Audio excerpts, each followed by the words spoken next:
അമീന താത്തയുടെ പൊന്നുമോളാണ്, നാട്ടിലെ ചേലുള്ള പെണ്ണാണ്. ബാപ്പാടെ പൊന്നാര മോളാണ്, ബാപ്പാടെ കൊച്ചു ബിയാത്തു.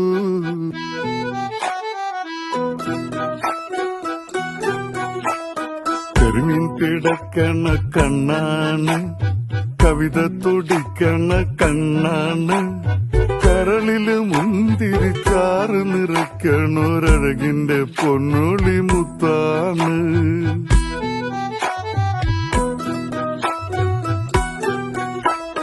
കാരളിൻ മണമുള്ള നീലമുടിയിഴ കൊതിമിനുക്കി നടപ്പാണ്. മാനത്ത് മിന്നണ മാണിക്ക പൂത്താലി മോഹിച്ച് കാലം കഴിപ്പാണ്.